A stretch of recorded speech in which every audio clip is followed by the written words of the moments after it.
know what it's like, you really genuinely have a desire to know what it's like to be there.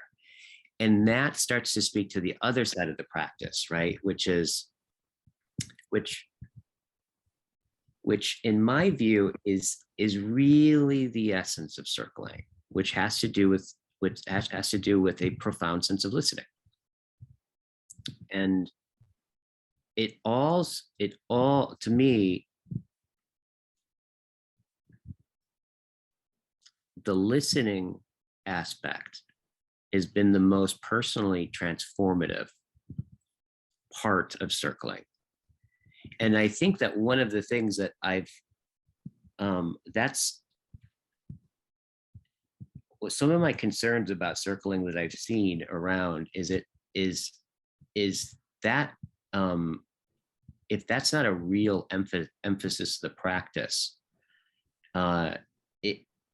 I get concerned. It just doesn't occur to me that that's really circling, unless really what we're doing is profoundly, right, practicing a very, very deep way of listening.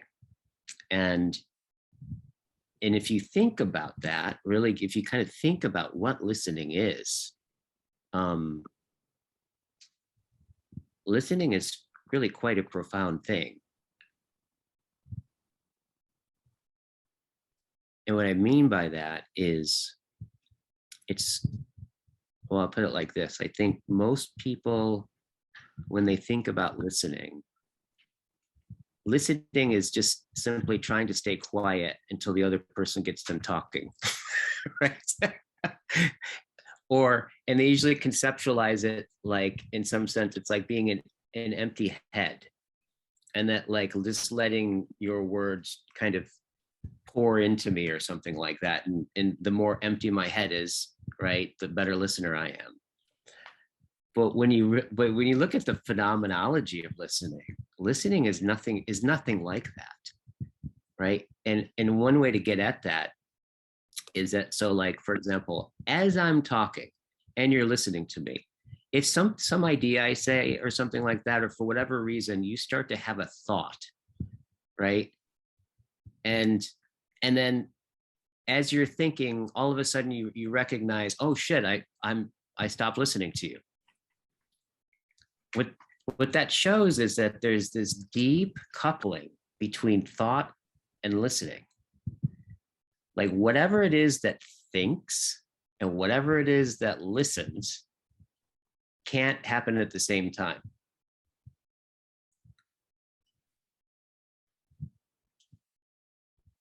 I'm just watching a deep breath happen over there. What did you just inhale? Yeah, I'm just soaking that in, and what's coming to me is, the relationship, like how circling is so much, it has to do with looking at our identity and how our thinking is so related to identity. And and you were mentioning before, like how we don't notice whatever you want to call it. There's something we don't notice because it's so easy to miss, because the thought is so much louder, but what underlies that is so much more subtle. Yeah, totally.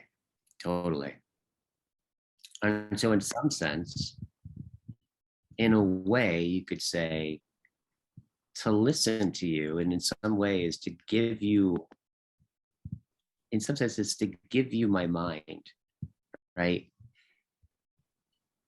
And by abiding to what you say, or what my listening really affords deeply, what you say is to give you my mind and allow you to think me, or to think my mind in some sense. That's so profound. I don't think I ever heard that before, but that's just so, and that represents surrender to me completely. Like that's what surrender is. It's like I surrender all my ideas and all my thoughts and all my beliefs, maybe not forever, but at least in this moment with you right now, and allow you to, play the role of my mind. Yeah, totally. Yeah. That's profound. Yeah, and it's that profundity that you just touched into. It's that to me is like we're circling starts, right? And there's a Greek word where it comes, where the word listening, if you follow the etymology back of listening, you end up at a word called hearkening.